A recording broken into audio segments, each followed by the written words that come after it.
Before I get into what we're going to show today, I wanted to tell a little story to give some background information. My grandfather owned a hardware store and a lumber yard, and we live here in rural Ohio, right in the heart of Amish country. And so my grandpa was a woodworker, and he made a lot of things, some really cool things, a lot of stuff on the lathe. But one thing I do remember him making was birdhouses. My grandparents loved bird watching and things like that. And my grandpa, I can remember riding around in the car with them and checking birdhouses. And what he would do is he would make bluebird houses and mount them on fence posts out in the country. And then he'd go check them occasionally, and I think clean like sparrow nests out and things like that. So I happen to think, I have actually one of his birdhouses that he made, and I thought, well, why not? It's a good beginner project, and why not show how to make a birdhouse on here? It could be something you could sell if you wanted to. It's also just a really good beginner project. And I'm sure there are people out there that are curious on how to make a birdhouse, and specifically a bluebird house. So we're going to get into that today and make one. So this is the birdhouse I have. That was one my grandpa made. Made it out of what appears to be cedar. And then the roof is made out of some kind of exterior plywood. And it's hinged, and it has a hook to keep the lid on, so if wind were to blow, you wouldn't have the lid keep popping up. Built a little extra large perch type thing here.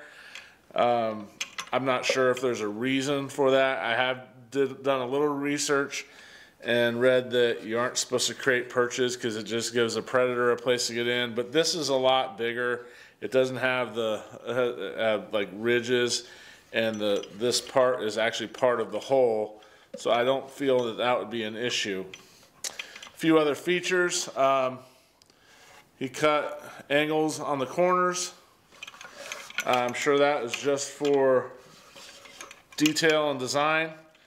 And one thing that's important when you build a birdhouse is there needs to be drain holes. So I see what he did actually was he cut the corners off of the bottom so that if water were to get in here, it could drain out easily. So it also looks like, and I'm not going to be able to show you very easily, but on the inside, right down below the hole, he put grooves, and I believe that is to help the little baby birds get out.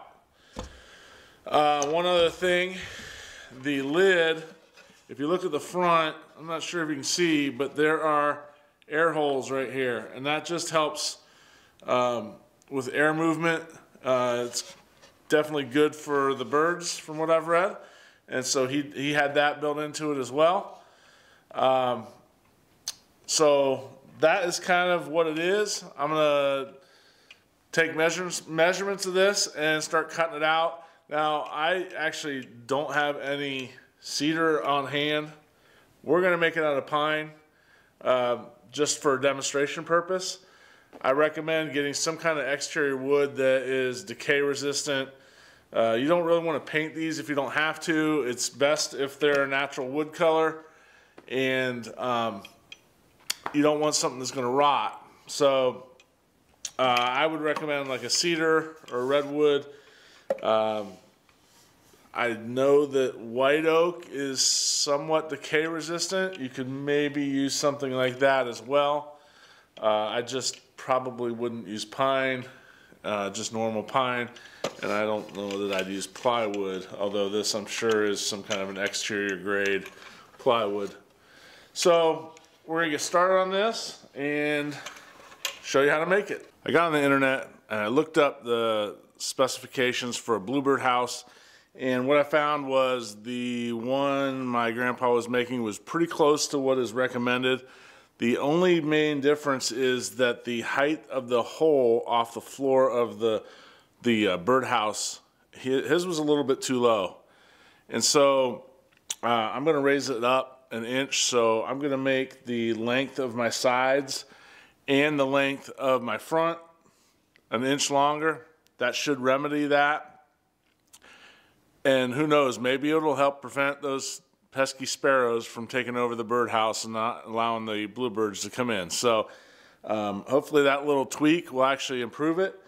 And so that's what we're going to do. So I'm going to get on my plans here. I'm going to adjust everything, and then I'm going to come up with a list of cut pieces that I need to make in order to make this. Now, one thing I wanted to say was the great thing about this is all the pieces are fairly small. It's a great way to get rid of the scrap pile that is growing behind me. So again, I'm making this one out of pine. I did look on a few websites, and they recommend earth tones on every website I looked at. And one website was actually selling recycled pieces from like poly furniture in like a light tan color. But the birdhouse they were selling with just poly furniture, probably leftovers. They're calling it recycled, but it's probably leftovers. They were selling it for like $90. So one nice thing about using something like that is it won't rot. However, I'm not sure about the plastics with a bird. I don't know. I think something wood would be a little bit better personally. But we're going to get started on this thing and see how it turns out.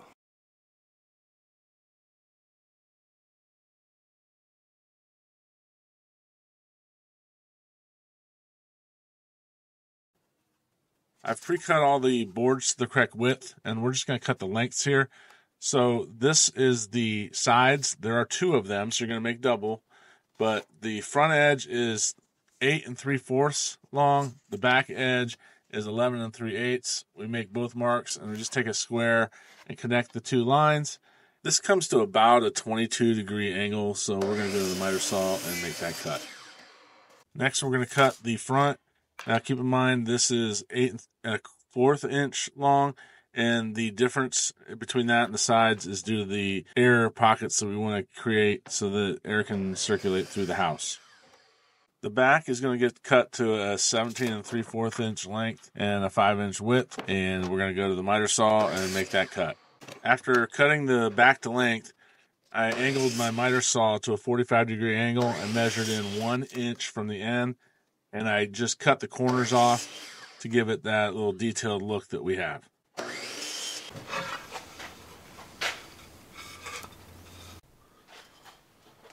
Here's the bottom. We're going to notch the corners. I'm not measuring this. I just want to take a little bit off for drain holes.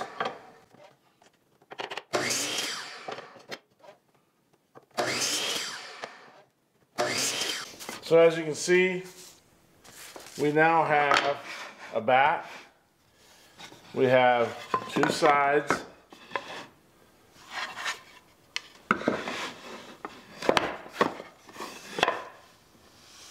We have a front and a bottom.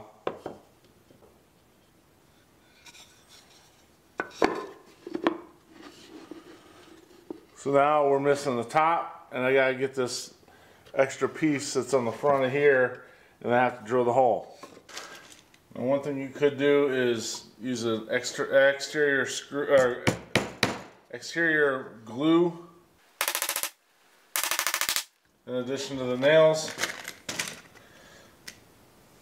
It's up to you.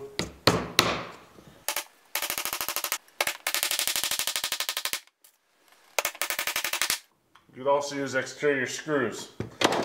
I didn't have any that were the right length, so I just opted for nails. So now we're going to determine where this hole goes on here. The hole needs to be 1.5 inches, and it should be 6 inches from the bottom, but we have to go 6 3/4 because of the thickness of the bottom.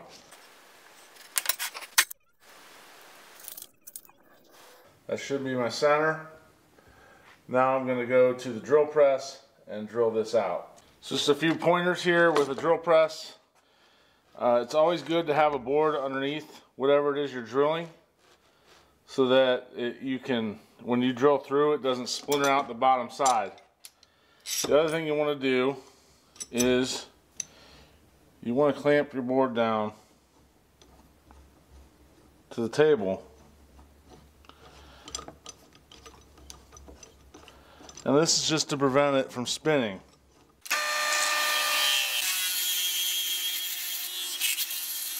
So next I'm just going to determine where these go on the sides. And the easiest way to do that is to measure the difference in length and then divide by 2. So I've just made it flush up here at the top. We are at 6.5, so 3 1/4 should get us pretty close to where this needs to be.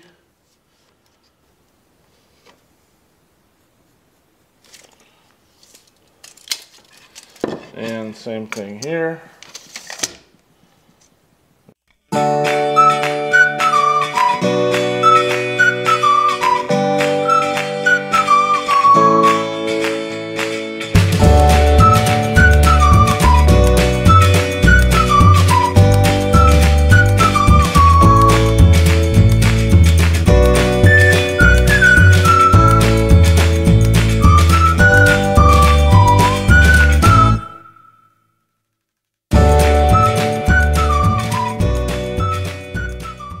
Now, one thing that we're going to have a problem with is it's going to form a little V back in here. I think water could get in there really easily. So I am going to actually cut an angle on this end just to try to fix that. The angle is going to be whatever this sets at right here. So the easiest way to figure that out is honestly just to trace it like that and then go to my miter saw and see what it is. So I just made the cut. The angle is about 25 degrees. So if I was a little bit off, it probably wouldn't matter that much. So the last thing I want to do here is put the hinge on and put the little latch on so raccoons or other animals can't get into it. So I found the hinge and it was left over from something. I don't know. It'll work. One thing I want to do, normally when you install hinges, you want to pre-drill the holes. Especially these little screws. However, I'm going into pine, and because pine is so soft, I don't think the screws are going to break. So, could be famous last words here.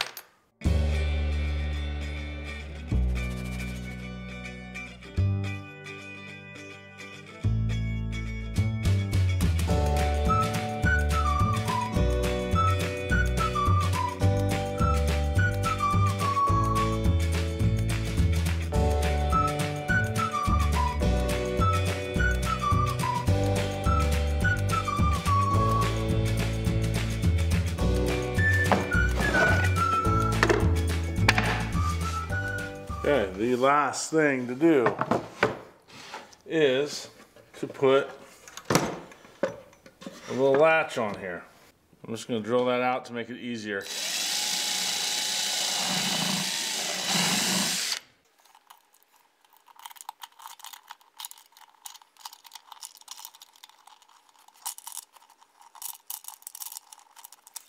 Now we need to figure out where this other side is going to go. So I'm going to aim for somewhere right in there.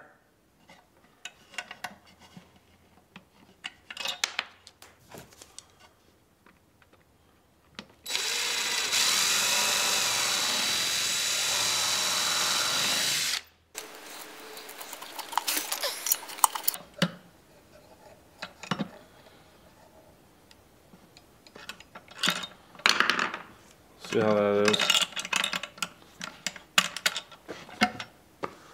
There it is. So, let's take a look at the two. And you can see the new one sits a little bit taller. And that is due to the height adjustment we made inside to get it to where the hole